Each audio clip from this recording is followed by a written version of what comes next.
आलम जी का कि ये हमारा सौभाग्य है कि हम इमाम साहब के साथ और सभी के साथ हम आज यहाँ पे बैठे हुए हैं। कोविड का दौर हम सभी ने देखा, इस तरह से प्रकृति ने हमें निराश कर दिया था कि ऑक्सीजन भी बिकने लगी थी। आप सभी इस बात से अवगत हैं कि खून भी बिकने लगा था, ऑक्सीजन भी बिकने लगी थी। परिस्थितियाँ विपरीत होती जा रही थी, क्योंकि आज भी ऐसी कोई मशीन नहीं बनी है जहाँ पर कि इधर से पैसा डाला और उधर से खून निकल आया, ऐसी कोई मशीन नहीं बनी है। उस समय एक दूसरे का खून ही साथ दे रहा था। कई सारी बातें हुई यहाँ पे, स्पष्ट बता हूँ, स्पष्ट बोलता हूँ, धर्म पे बातें हो रही थी और उस समय कोई नहीं पूछता है कि हमारा धर्म क्या है और आपका धर्म क्या है। हम सभी एक दूसरे के लिए हैं और हमेशा रहेंगे। या कोई भी पार्टी नहीं अलग कर सकती है, या कोई भी हमारा विद्रोही हमें नहीं कह सकते हैं कि हमें अलग कर सकता है। या फिर कहा जाए तो हमारा संविधान या हमारे जो राइट्स मिले हुए हैं उसमें भी हमें सब समता कहा गया है। तो हम सब समान हैं। ये कुछ ऐसे लोग हैं जिन्होंने ऐसा फैला रखा है और मैं उन्हें ना हिंदू से जोड़ता हूँ, ना सिख से जोड़ता हूँ, ना क्रिश्चियन से जोड़ता हूँ, ना मुस्लिम से जोड़ता हूँ। मैं नहीं मानता हूँ कि उनका कोई धर्म होता है, ना कोई जाति होती है। वो उपद्रवी हैं, उनको उपद्रवी संज्ञा देते हैं। हमें अपनी संस्कृति से प्यार हो, वो चाहे हमारी हिंदू संस्कृति हो, मुस्लिम संस्कृति हो, सिख हो, ईसाई हो।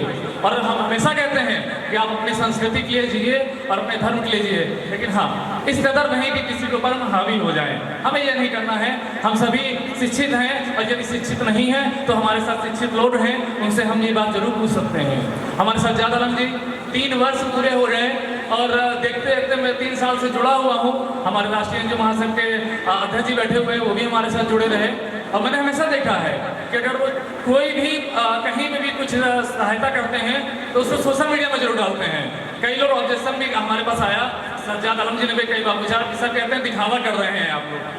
हम दिखावा नहीं करते हैं सोशल मीडिया में डाल के, हम बताते हैं कि हमारा जो ट्रस्ट है वो समाज में सेवा कर रहा है। यदि हमें यहाँ से मदद मिली है तो बताते हैं कि सर के माध्यम से मदद मिली है। हमारा प्रयास रहता है कि सोशल मीडिया में भी एक्टिव रहें और वहाँ पर सकारात्मक संदेश फैलाएं। कई सारी बातें होती हैं, मैं 2 उदाहरण बहुत ही बेसिक देना चाहूँगा। आप समझ जाएंगे कि हमारे लिए धर्म मैटर नहीं करता है, हमारे लिए हमारी इंसानियत मैटर करती है। हम रास्ते में कहीं पे भटक जाते हैं तो हम ढूंढते हैं कि शायद कोई मिल जाए हमें। हम उसको रोकते हैं, पूछते हैं भाई साहब रास्ता बता दीजिए जरा, हमें यहाँ जाना है। हम नहीं पूछते हैं भाई साहब कि आप मुस्लिम हैं कि सिख हैं कि ईसाई हैं। हमें विश्वास होता है उस पर और हम अपना उससे रास्ता पूछ कर जाते हैं। हम इस तरह से कई सारी घटनाएं आ जाती हैं हमारे सामने कि हम परेशान हो जाते हैं और हमें लगता है कि शायद हमारा धर्म हार रहा है। ऐसा कोई, हम चाहे हमारा धर्म हो या कोई भी धर्म हो, वो कभी हारा नहीं हो, न कभी हारेगा और न उसे कोई हरा पाएगा। हमें साथ रहना है और एक एकता का सबूत देना है और उसी के साथ हमें आगे बढ़ना है। समाज सेवा के लिए मुझे वर्ल्ड फूड का लंदन से सम्मानित किया गया। कोविड का दौर चल रहा था, हमने सभी संस्थाओं के साथ मिलकर एक दिन में 97,000 ब्लड कलेक्ट किया था जब कोविड का दौर चल रहा था। उस समय ऐसा था कि जब लोग मरने को मोहताज हो रहे थे, लग रहा था कि हमारे घर में भी कि ऐसा क्या हो गया कि माता पिता ऑक्सीजन नहीं ले पा रहे हैं। दूसरी वेव की बात कर रहा हूँ। फोन उठाने से हम डरते थे कि शायद कोई हम अपना खो देंगे। मुझे नहीं लगता है कि उस समय कोई ऐसा था कि वो डर रहा था कि हमने कुछ गलत तो नहीं किया है, हमने कुछ गलत किया होगा, शायद हम इस कोविड के बाद बचे नहीं। तो ये बात हमें माननी पड़ेगी और हमें सबके साथ रहना पड़ेगा, तभी हमारा भारतवर्ष, हमारा हिंदुस्तान आगे बढ़ पाएगा।